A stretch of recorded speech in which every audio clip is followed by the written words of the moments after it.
Hello and welcome back to another episode of Eat, Meat, and Question Everything. We are doing part 2 of rapid fire hot seat coaching for all things carnivore diet. If you are new here, welcome. My name is Courtney. I am an almost 3-year carnivore, mom of 2, 40 years old, married in Southern California.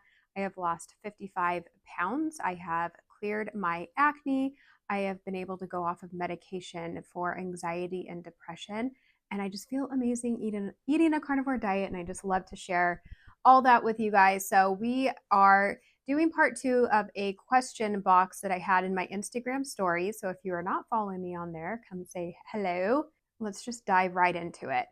Somebody was asking about stalls that they are bouncing back and forth on the same weight. And I might have touched this on part 1. I probably should have watched part 1 to see like exactly what I talked about, but I just wanted to say a few things about this. I would track macros. I would see what you have been doing to get an idea if you've been eating too much or too little. You can also look up your TDEE. It is total daily expenditure something. Probably should have Googled before I mentioned that. But then you can put in your info and it will give you like what your body is like burning on a typical daily basis. And you can also figure out calories and all your macros from there. Another idea would be to switch up your macros. You can up the protein, lower the fat a little bit, or up the fat, lower the protein a little bit.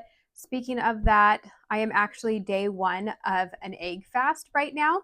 You could also try sardine fasting, but back to the egg fast. So I'm going to be doing this for 3 days. You are pairing each egg with a tablespoon of fat.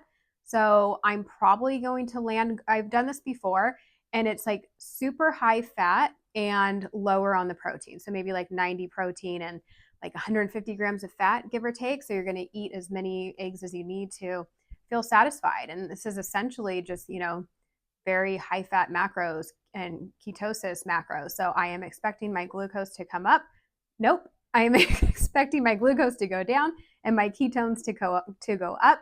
So that is just another way to mix it up if you have been on a stall. And the reason why I'm doing this is because I am also doing a series on all the platforms. So short form video on all my social media on ways that we can raise our GLP-1 levels to mimic what the peptide drugs that like Ozempic and tirzepatide, like all those are doing. I'm trying to reverse engineer that. And one of the things that raises your GLP-1 levels are eggs. So I figured why not just eat nothing but eggs and fat for a few days. Speaking of eggs, somebody is asking for breakfast options other than eggs because they are so expensive right now and there is a shortage, which I feel like is classic move for me, doing an egg fast when they're expensive and you can't even get them. Like, love that. But so ideas would be, if you have my cookbook, I do have some breakfast meatballs. You could do steak, bacon, leftovers. I mean, who's to say that we should be eating, if you're having a standard American diet, cereal, bagels, like why can't we eat what we have for dinner for breakfast? So we do that a lot. Maybe make a pot roast or something so you have a bunch of meat for the week. I have a waffle recipe in my book. You can make my carnivore bread. Oh, just kidding, because that has a lot of eggs. Even a protein shake. I love Equip Protein. It's a beef protein instead of whey, and they have some great flavors. And my code is Luna. You can use the code 15% off anytime, but if that's only for first-time customers. So if you're a returning customer, keep an eye out for our sales that we do. Next one, am I taking any supplements, vitamins, and what are my electrolyte recommendations?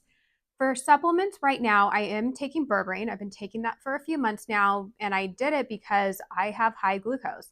And that's a whole other rabbit hole you can go down that some people say we should be eating a very high fat carnivore diet because too much protein can spike your glucose. And then other people are saying that doesn't matter. So I don't know. You kind of just got to figure out what works for you. But I am currently having berberine. I'm also taking a new supplement I had a marker of low thyroid on something like labs and science, like that's not my forte, but like what I'm working with Danny Conway, one of my markers was like a little bit low, so she has me on this one supplement.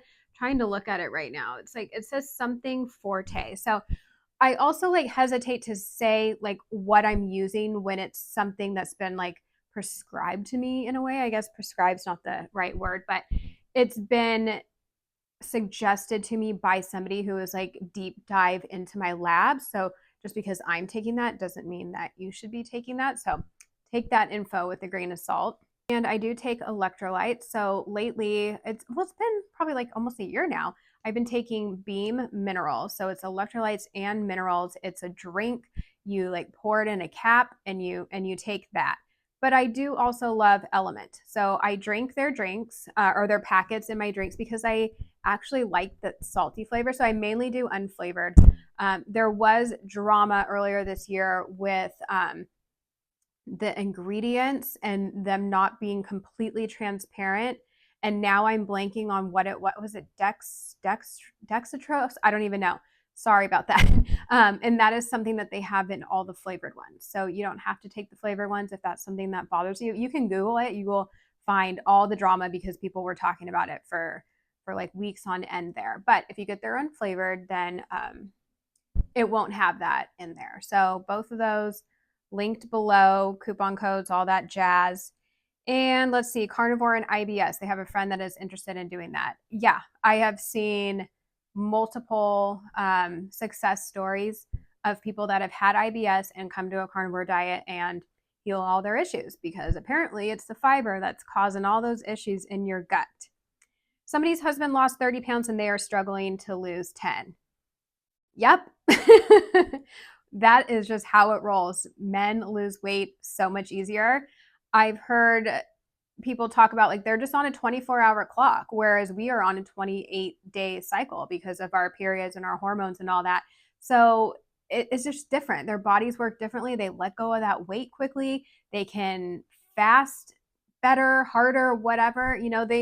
They just, that's just how it works. My husband can, go off track on a work trip and come home 10 pounds up. And then the next day it's like 10 pounds gone. And then I find those 10 pounds that he lost. So yeah, super frustrating, but definitely normal and common. And it just takes some time. We are very complicated. Our puzzle has a lot of pieces and it all comes down to like hormones. And it's so much more than just, moving more and eating less. Like sometimes you need to dig a little bit deeper. Like if you're truly stalled, get some lab work done and see like what the root cause of things are. Somebody's asking the amount of butter we should eat and are we having it at meals or should it be snacks? I want to first say, as a butter muncher myself, as much as I love it, like it is not mandatory. You do not need to eat butter to thrive on a carnivore diet. I just truly love it. Like I have to rein myself in. I could easily eat a couple sticks a day, but calories do matter. So just know that you don't have to. And I wouldn't snack. I think it's very important to fast in between our meals. So I would eat butter, during your meal if you are going to have it. But it just depends on what your goals are and what your macro goals are. And if you're eating chicken breast all day long, which I wouldn't recommend, but yeah, you're going to need a fat with that. So you'd probably want a lot more butter than somebody else would. But a lot of people thrive just eating fatty cuts of beef and are not adding any additional fat. So you just got to figure out what works for you. Shocking your metabolism with a banana every 6 months. What are my thoughts on that? I don't see the harm unless you are a sugar addict and maybe that banana could cause you to go off the rails. But yeah, I see. Now, mind you, I'm not like a nutritionist or like a doctor. Like, I don't know what I'm talking about. I'm just speaking from experience and my opinions. But yeah, I don't see anything wrong with that. I think it's, to mix things up a little bit. Same thing as like mixing up your macros and just like keep your body guessing. So yeah, maybe a banana wouldn't be the best option for some people, but if you're looking for like that hit of carbs and you do dairy, like having some milk or yogurt to switch things up, or even scallops have a ton of carbs. So it kind of just depends on what you're looking for and how like mentally you'll react to that. But yeah, I mean, I don't see anything wrong with that. All right, last one. I feel like this is pretty quick here. Any issues with gout? I have not, and I haven't heard of anybody that had them. I will say a lot of people come to this way of eating to heal their gout. And I've heard like in the beginning, things can be a little bit wonky, like they might get another flare. But my understanding, it's the carbs and sugar that are causing all those issues, like carbs and sugar with the red meat. So of course the red meat gets the blame. But yes, I've seen a lot of success stories of people healing their gout with a carnivore diet, which is just amazing. I feel like, what an amazing way of eating. I feel like it's healing everything left and right, Okay, if you are on YouTube, like, comment, subscribe. If you are listening on your podcast app, take a minute or a second or however long it takes to rate this and leave a review. If anybody wants to take a screenshot and share it on your social media or your stories, tag me. That would be amazing. I'd love to know who's watching and listening and all that. But say hi in the comments. Let's talk more about this. If you have anything else you want me to expand on a future video / podcast, please let me know. And I will see you hopefully next Tuesday morning if I can stay. I've been staying consistent, guys. I almost didn't film it today because I have a lot going on, but I'm like, no, like there might be 2 people that are like, yes, Courtney's podcast comes out every Tuesday. I got to listen to it. Cause you know what? I have a few that on Friday one comes out and on Tuesday a couple come out, and I look forward to that. So I would love to be that person for a handful of you. So, all right. Love you, mean it. See you next time.